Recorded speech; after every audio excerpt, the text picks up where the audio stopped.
The next piece to this puzzle surrounds the idea of Gaia, or the Earth Spirit. David has been, and still is, very passionate about the existence of the Earth Spirit, what Alice Bailey calls the planetary logos. The spirit of the Earth is the most evolved spirit ever to incarnate in a physical planet. She is a wondrous being of an evolution that we could not even begin to comprehend. And without that wondrous spirit and that high evolution, and the higher you go up in evolution, the more ability you have to love, the more ability you have for tolerance, the more of all these things you have. If she didn't have that, she would have left this planet a long time ago. When I said publicly in 1991 that the Earth was a living entity that we could communicate with and could communicate with us, people just dubbed me crazy. And now we're seeing scientists who have studied this coming to the same conclusion. Yes. No one did more to popularize the idea of the Earth Spirit than Alice Bailey. It was her writing that influenced the Gaia religion of the United Nations, which will play an important role in the coming world government. A great example of this is a man named Robert Mueller. Robert Mueller was the author of the World Core Curriculum. He is widely recognized as the father of global education. For 30 years, he was Deputy Secretary General of the United Nations. He was the Chancellor of the United Nations University. His ideas about world government, world peace, and spirituality led to the increased representation of religions in the United Nations, especially the New Age movement. He became known as the philosopher of the UN. He's the founder of Robert Mueller Schools, and the preface of the Robert Mueller School World Core Curriculum Manual, November 1986, says, "The underlying philosophy upon which the Robert Mueller School is based will be found in the teachings set forth in the books of Alice A. Bailey by the Tibetan teacher Dejwa. Robert Mueller told an audience in Costa Rica, "We hear now of the Gaia hypothesis, of the interdependence of all inert and living matter, that we are part and parcel of a living planetary organism." Maurice Strong is another Gaia supporter. He was the founder and Secretary General of the United Nations Environment Program and Secretary Advisor to Kofi Annan. He was the founder of the Earth Council and the Earth Charter Initiative and former president of the United Nations University of Peace. He is the author of most of the key United Nations environmental policies and plans, including Agenda 21, the Earth Charter, the Kyoto Protocol, and the United Nations Report on Global Governance. He also founded the Manitou Institute, where various groups perform rituals to heal Gaia. This list can also include people like Al Gore and Ted Turner. So I'm saying that there's a connection between Alice Bailey and the idea of Gaia, or the Earth Spirit, and the New World Order agenda. And to understand it, we should listen to a quote from David Icke about what the Earth Spirit does when people aren't ready to evolve. It says, quote, "This is how the split in Atlantis occurred. And as it did so, the energy system and the roof of light became less powerful. The Earth Spirit decided, with guidance from Rikorsky and the Godhead, that rather than see such a wonderful people continue to fall down the frequencies, she would create the physical changes that would end Atlantis. Those who were still balanced enough to listen to guidance from the light levels would be led to places of safety during the changes. They would later return to restore the roof of light and to take care of the planet still further to even higher frequencies than she had yet reached. You can see that the Earth Spirit did not make this decision out of anger or resentment. Her motivation was love, just as it is today. Had she done nothing, these beings who had worked so hard to evolve up the frequencies would have continued to fall back again. But when she told the Atlanteans her decision, through thought communication, most of them didn't like it. This inability to understand the situation confirmed that the time was right to act. Although, according to Icke, this was cut short because of the moon being thrust into the Earth's atmosphere, this would not be the first time that Gaia had tried to commit an evolution-specific genocide, according to Icke. She also did the same thing to Lemuria, what he calls Mu, before it. He wrote, "The energy system was in such a muddle that it threatened the Earth Spirit's ability to harmonize, and she decided to act to bring Mu to an end. If there comes a point when it's necessary to take action to maintain balance for everyone's benefit and check the imbalances that are harming the progress of all in her care, then it is her duty to act. Sometimes this can mean enormous changes that have to take place, but it's always done out of love and necessity, not malice. And according to Icke, the Earth Spirit then proceeded to kill everyone. And he still believes we are in danger because the Earth's consciousness is too low. The only difference now is that the idea of the Illuminati has been incorporated as the ones making it happen. So, of course, the planet itself is a living, thinking, emotional entity. And we are interacting with that energy field. And one of the things the Illuminati have set out to do and are trying ever more to do in the period we're experiencing now is to bring the vibrational state of the Earth's field, the Earth's consciousness, to as low a point as they can.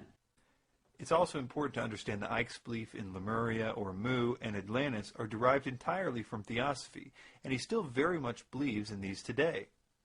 In ancient times, prehistorical times, in terms of official history, where there were, it would appear, two great civilizations which made together a global civilization, one based on a landmass which has become known as Atlantis, and one which has become known as Mu or Lemuria. And these were advanced, very advanced civilizations with, in many ways, knowledge beyond what is available in the public arena today. And they went to great technological lengths, great understandings, for instance, in how you can create a magnetic field which then makes vast stones basically weightless, and you can push them along and maneuver them around. Great technological advancement, at least among the elite. Now, there's not a shred of evidence outside the Plato account about Atlantis. And the idea of Lemuria, well, the main evidence for that is because Helena Blavatsky, the founder of Theosophy, simply said so. The idea of the sunken continent of Lemuria that Blavatsky describes has been proven an impossibility after the discovery of plate tectonics, which has led modern theosophists to concede that if Lemuria existed, maybe it was simply an era in time instead of an actual continent in light of this new evidence. Hitler and the Nazis also really liked theosophy. Hitler was said to have kept a copy of the secret doctrine by Helena Blavatsky by his bedside. The swastika of the Nazis was used because of its use by Blavatsky as her symbol for theosophy. The genocide that Hitler imposed was rooted in the theosophical view of the tall, blonde-haired, blue-eyed root races from Atlantis. And actually, Icke believed this too. He says on page 46 of Love Changes Everything that the inhabitants of Atlantis were an average height of 6'5", blonde-haired, and skin that glowed white. Icke himself remarks about the incredible influence that theosophy had on Hitler in this way. He says, quote, "I'm not saying that Blavatsky was negative, only that Hitler was influenced by her work." A few other similarities is that Hitler also believed in this idea that the moon came into our orbit and thus gave the need to create this new evolution. He also believed, like Icke, that the earth was hollow, which is funny because in Icke's book The Biggest Secret, when he talks about this, his main evidence for the hollow earth was simply that the Nazis believed it too, which is really only because they both read Helena Blavatsky, who makes the claim in The Secret Doctrine. Also, Hitler believes that the Atlanteans possessed psychic powers and that they were destroyed by a flood, just like Icke believes. It is this desire of Icke's to get back to the Atlantis evolution that is at the core of his teachings today. To demonstrate this, listen to Icke in this recent lecture read a message given to him by a spirit in 1990. We find in another place that Icke identified this spirit as Magnu, who he said was from Atlantis. Listen to Icke explain first that Atlantis was destroyed and how the ultimate objective is to attain the powers we once had in Atlantis. In 1990, I experienced this, and it stood the test of time in my experience. My own allegiance with your planet goes back to an Atlantean period when there were many energies being used and information and knowledge being used which were, for particular reasons of safety, withdrawn, shall we say, to prevent complete catastrophe, to prevent total destruction of your planet. As the energies around your planet quicken, this is 1990, so these latent energies, these energies which have been withdrawn, will now be phased back in. They will gradually be awakened. As the consciousness level of your planet raises itself, those of you who are working together to raise your consciousness, you will be able to hold more and more refined vibrations, and the energies themselves contain the knowledge and the information which is beginning to surface again in your consciousness. So many of you will remember the Atlantean times.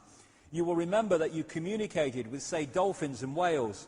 You understood these sentient creatures. You could levitate. You could manifest things. You could cause spontaneous combustion by not miraculous means at all. Once you know what you're doing, these things follow. It is a matter of order. Now, I'm looking at a time on your planet when these energies, this knowledge is reawakened and reintegrated into your consciousness.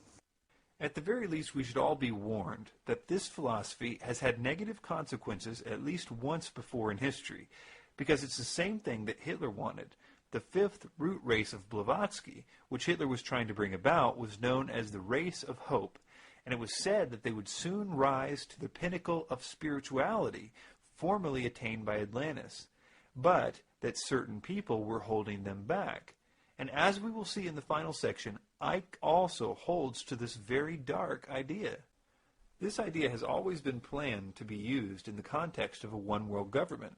33rd degree Freemason Manly P. Hall said, "The new Atlantis sets forth an ideal government of the earth.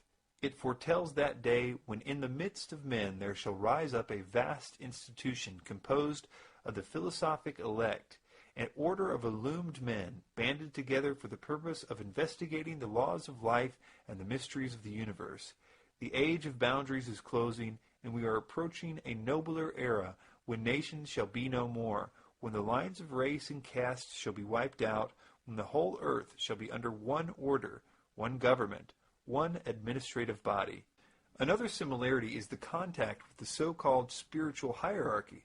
As we have seen, Icke is in contact with a plethora of spiritual entities, even up to this very day. The Thule Society, the secret society that Hitler belonged to, also used the Theosophical swastika, by the way, believed that highly intelligent spiritual beings existed and that the truly initiated could keep in contact with those beings for information about the world.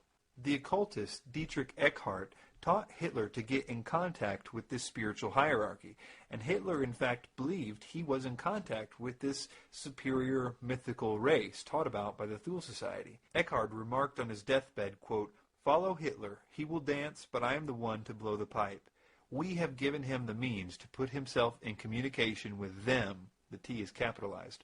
"Mourn me not, I have influenced history more than any other German." Hitler wanted to enhance his connection to these beings further, and Ernest Pretsky, a book dealer, introduced Hitler to a psychedelic drug containing mescaline and peyote. This produced clairvoyant visions that made Hitler believe he had opened the door to more supernatural powers. Icke, too, was seeking a deeper connection to the spirits that had contacted him, and so he went to Brazil, where he took a potent drug used by shamans to contact the spirit world. Icke calls what contacted him that night the voice, and he says that it was the most defining moment of his career. Then came the third stage, which started in 2003, when I had an ayahuasca experience in Brazil, and a voice talked to me for 5 hours about the nature of reality. Real clear, very funny, and mind-blowing and life-changing. I have often wondered if Icke has ever taken any precautions to make sure that the entities that he is in contact with are good entities. He often talks about how the Illuminati are in contact with bad extra-dimensional beings, after all. And the same gods, demonic entities as they're called in this case, that are worshipped by the Satanists, are the same gods that are worshipped by the secret societies and the religions. Unknowingly, in Satanism, it's knowingly.